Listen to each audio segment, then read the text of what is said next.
My talk is titled Milking the American Milking Devon. And once again, these are all my partners in crime. Without these guys, my dad, my kids, my wife, none of this, which I'm about to present, could have happened. There's countless hundreds of hours of milking and weighing and moving cows and trying to find ways to do things better. And so I'm indebted that these guys have allowed me to share my passion with them, and I'm very grateful. So talking about the American Milking Devon, we discussed this a little bit today. We know it's a triple-purpose animal. We have no questions about what it can do with beef. This is one of our older cows. I mean, the marbling is fantastic. It looks like lightning struck it. We know they're great in draft. I mean, they move with celerity. You can't slow them down. But when it comes to milk, there always, again, seems to be questions. And so this is kind of how things started. This is Rosie.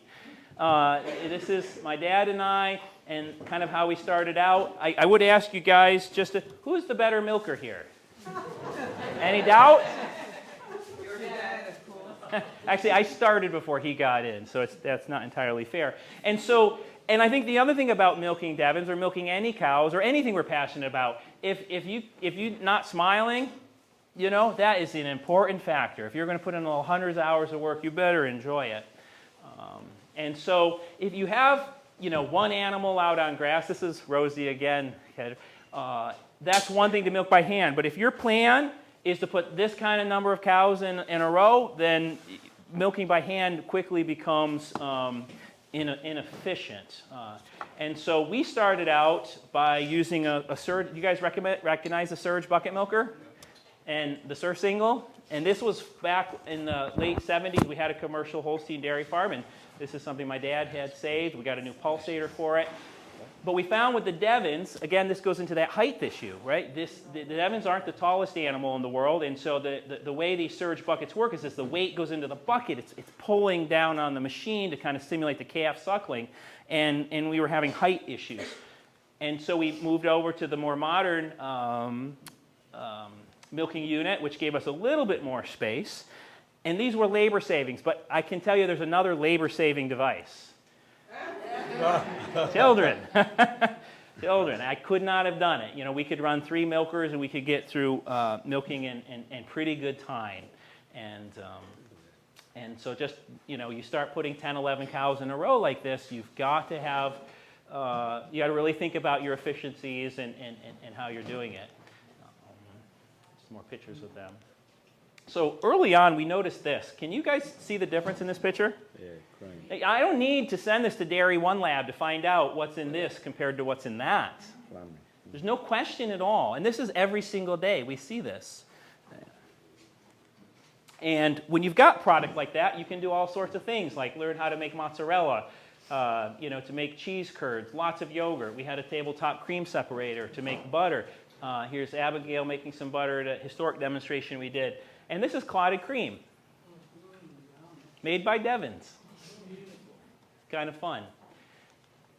And we always tried to keep things sustainable on the farm, and so whatever if we had errors in what we were making, or if we had too much milk, or the skim milk, or the whey, it went to these guys. And I can shave off 30 days on finishing one of these hogs by feeding them milk, which is rich with lysine, which is going to make, pork muscle.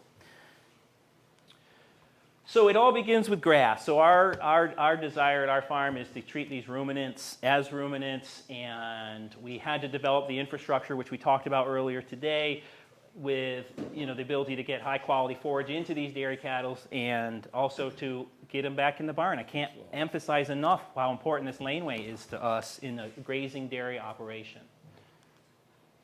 This book I got out of the United Kingdom on eBay, and we were looking at data from the past. What could we learn about the Devons? And this herd book had a dairy section. And although I couldn't see what was in the dairy section, I bought the book and paid the shipping.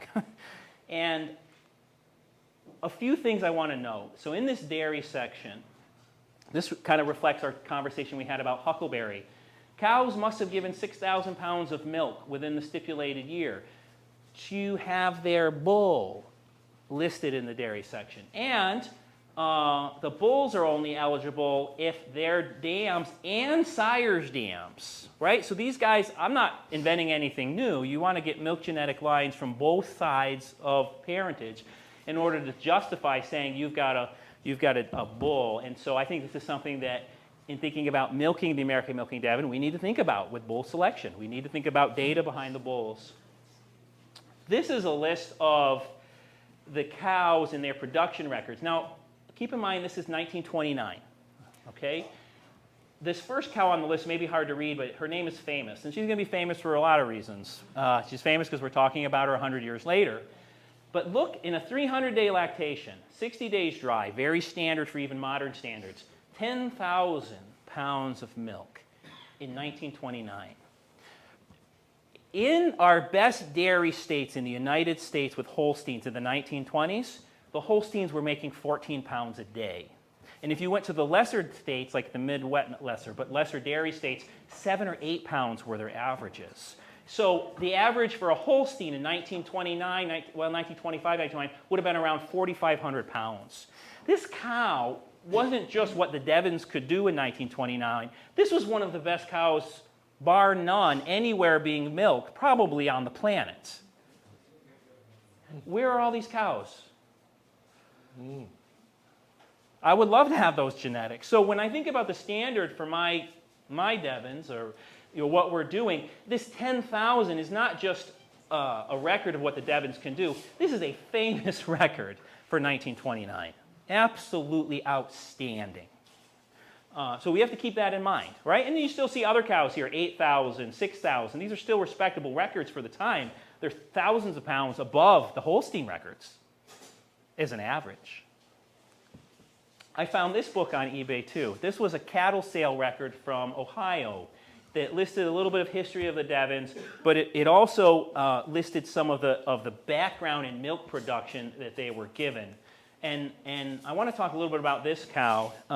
So we talked about cows in the 1920s. This is a diagram from a cow, but if you look at the date on it, this is 1868 to 1869, even though it came out of that 1911 handbook. This is a prize winner at the New York State Fair in 1868-69, weighed of 1,425 pounds, but was recorded as making 14 pounds of butter per week. And you see that a lot in the older literature. They'll say so many pounds of butter per week, right? They're not telling you pounds of milk. And so for my dairy quiz kids, what is the how many pounds of milk does it make to take a pound of butter for fat-corrected whole milk? 21.2. So 21.2 pounds of roughly 3.25% butter-fat milk to make a pound of butter. So if we multiplied out her 14 pounds a week, Abigail, you did the math for me. Where are you? How many pounds a week is that of milk she likely made? 40. Per day, but per week is roughly 300 pounds. So she was probably making 38, 39, 40 pounds of milk a day. But what I don't know is how many weeks, which stage of lactation. And I'm never going to know. These people are gone, and I only have what they wrote down, which is unfortunate. Occasionally, they'll specify more. This cow's name is Nemophila. Nemophila. And I'm interested in New York State agricultural history, so I have copies of the transactions of the Agricultural Society going back to 1842. I collect them where I can. And so I looked this cow up because it says she was the prize winner in the fair. And in that year, they used a judging standard, John, a point system out of 1,000 points to judge the cows above 3 years old.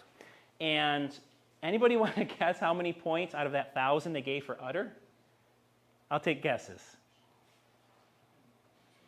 Out of 1,000 points, what did they give for udder? 80. 80. Anything else? It's okay, just guess. 10. 10. I would have guessed 200 or something like that. Nancy, you're a prophet. It is 10. So 990 other points were given to something other than the udder. And of those 10, she only got 8. It's a pretty non-existent udder, right? Yes, it's above the hock. The teat placement looks good as it was designed, but only 10 points. Yet she scored higher than all the other 14 cows that were in that fair in that year. And Nemophila, Nemo or Nemos in Greek means woodland, or almost it means silvopasture, really. It means wooded area with grass. and philos, love. Here's a wood-loving or a silvopasture-loving animal. And it's just interesting to see how people chose these names, right? That is actually an excellent name for a Devon, isn't it? Yeah.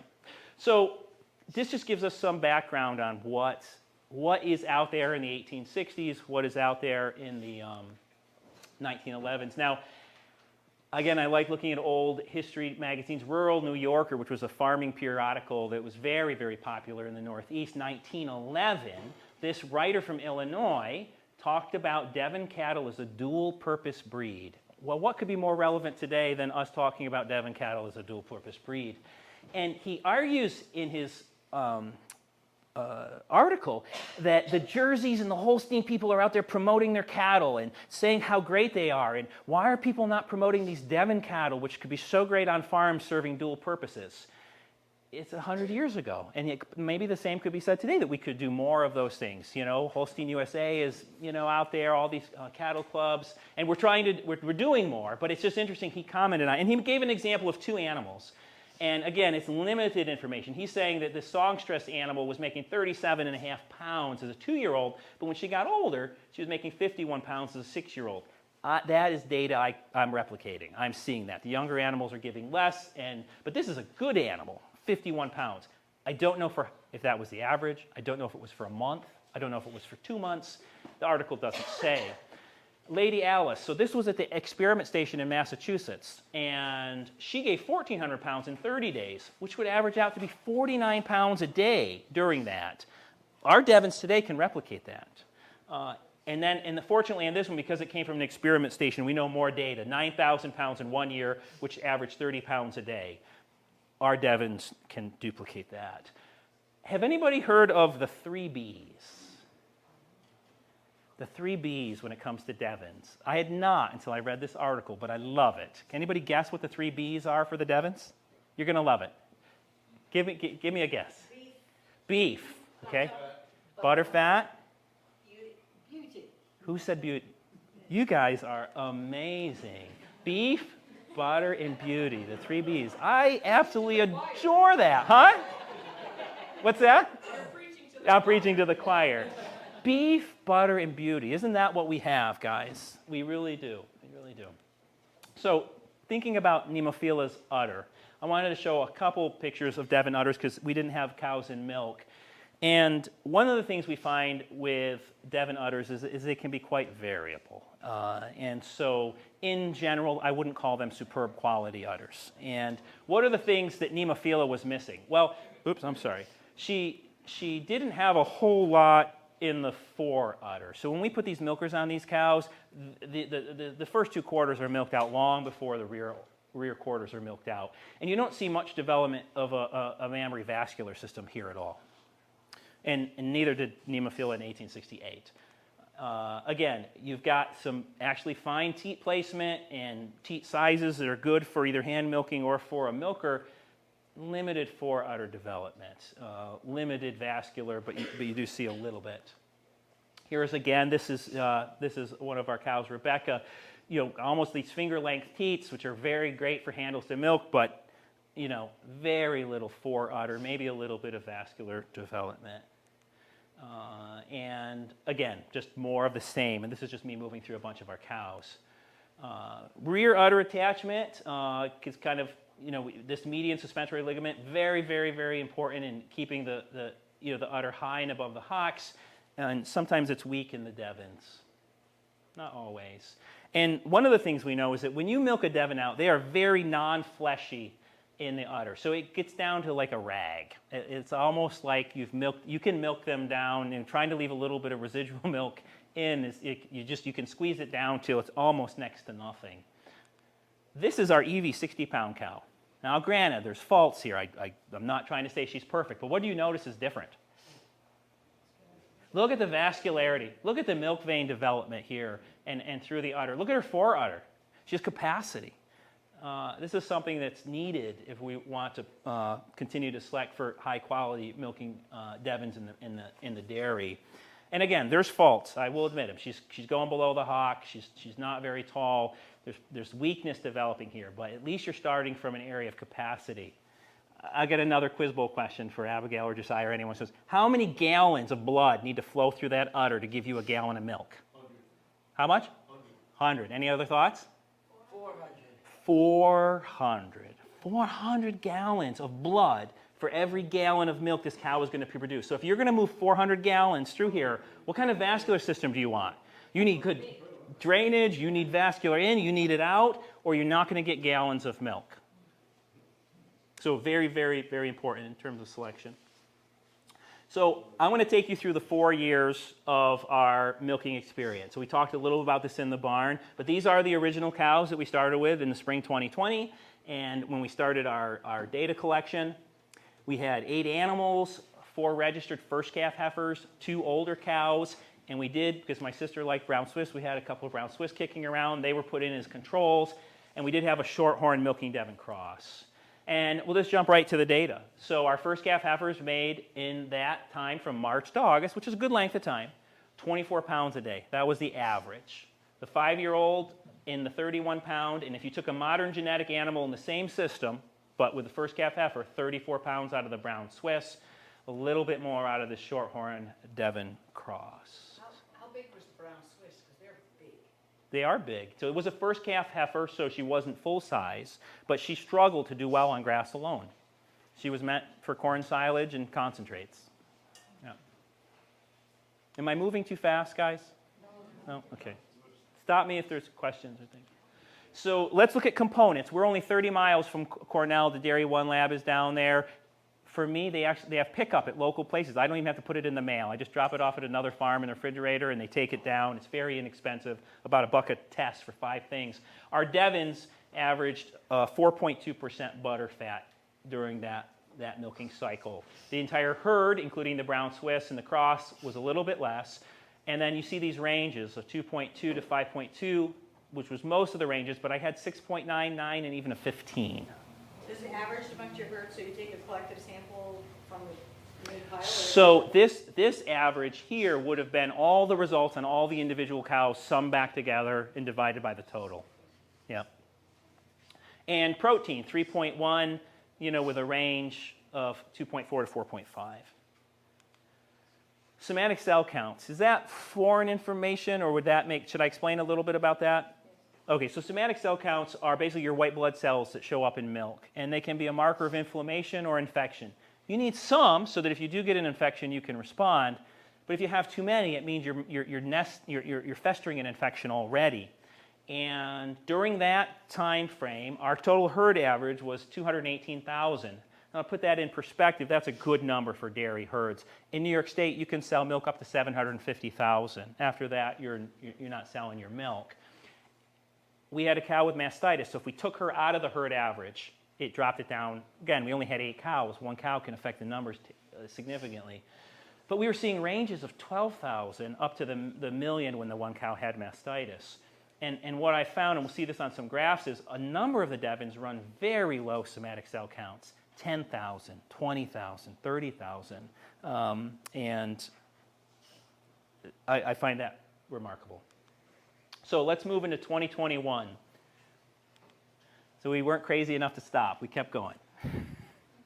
So there's just a different way of presenting the data and trying to keep. April 14th to September 20th was the milk cycle. This time we had 10 cows, okay, 2 first calf heifers, but those original first calf heifers were now second calf heifers. Brown Cis was still there. The Shorthorn cross was still there. And within this time frame, we switched to once-a-day milking in July, okay? Our Devon herd average during that time frame was 22.6 pounds per cow with a range from 11 to 29. But if you looked at our 90-day average, again, what we talked about earlier today, half of all the milk production a cow is going to give is going to come in those first 90 days. We got 33 pounds a day per the cow. Devon first calf heifers were low at that 14 pounds.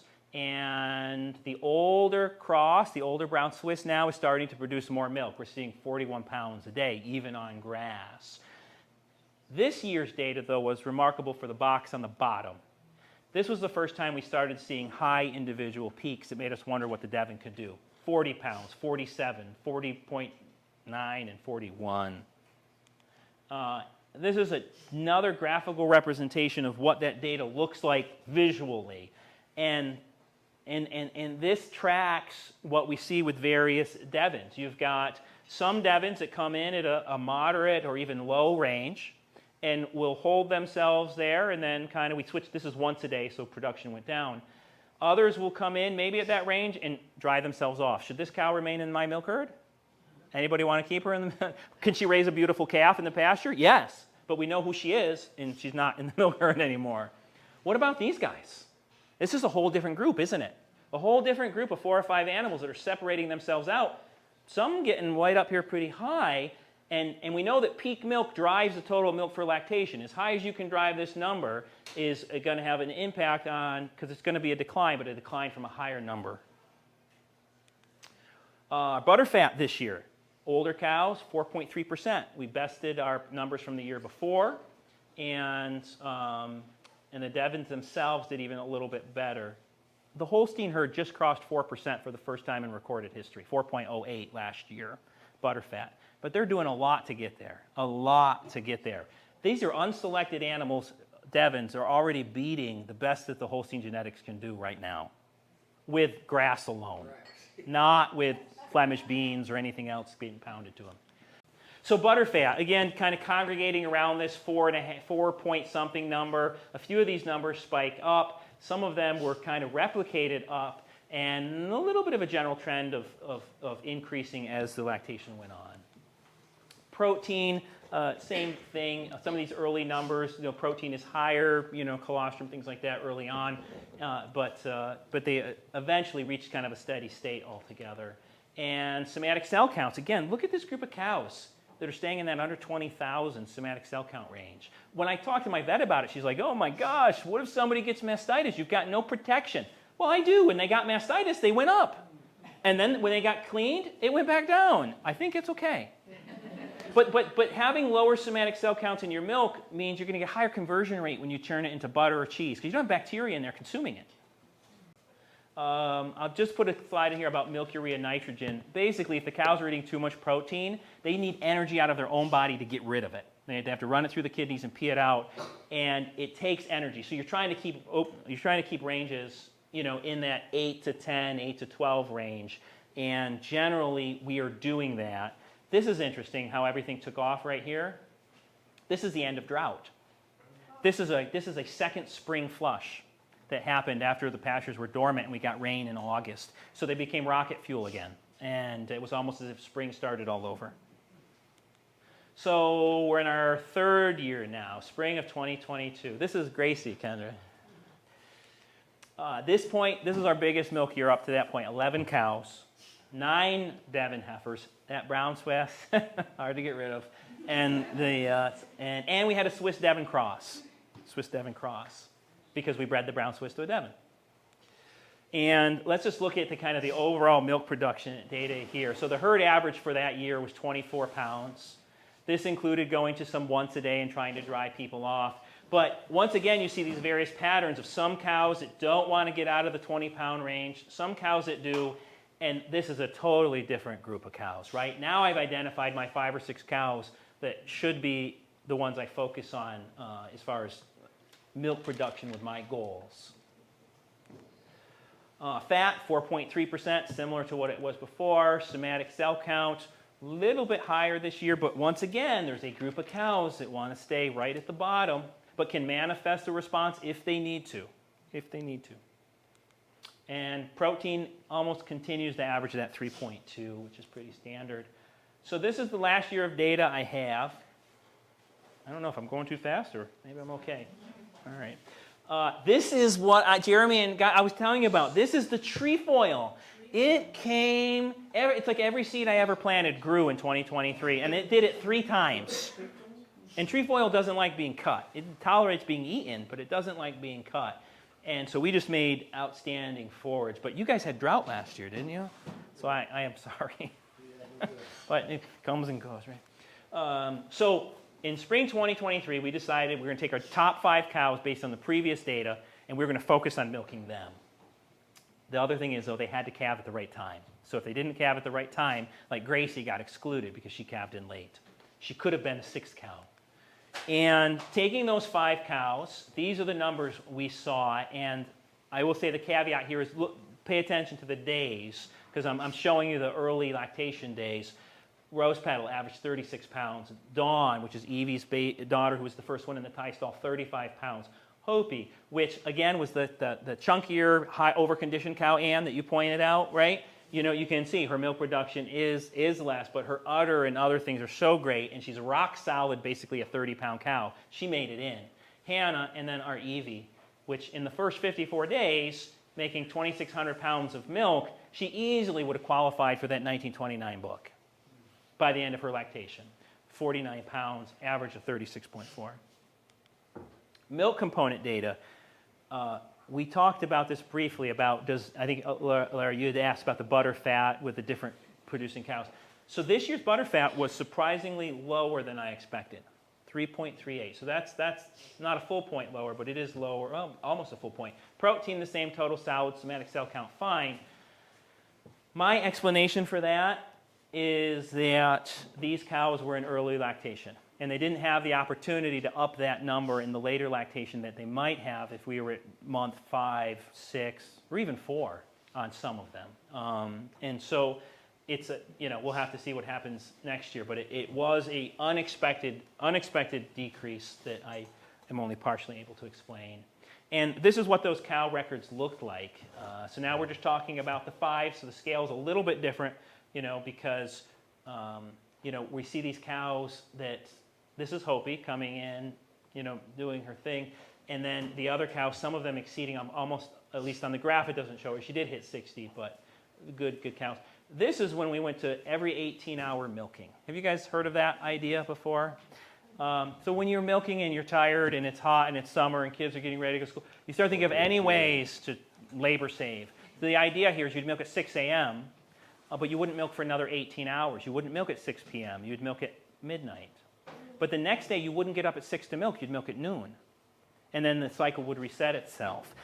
Theoretically, if you keep it in that 18-hour window, you don't lose much in milk production. You're not giving much up. So that's what those numbers are here. Now, this is just the month of July, just to see how steady these good producing cows are. I mean, Evie is wanting to hold her own at 50 plus or minus the whole time across. They're all doing what they're supposed to do, and this is even going to the fair and being off grass and everything else. So I just thought focusing on a month was kind of telling. These are good cows, good milk cows.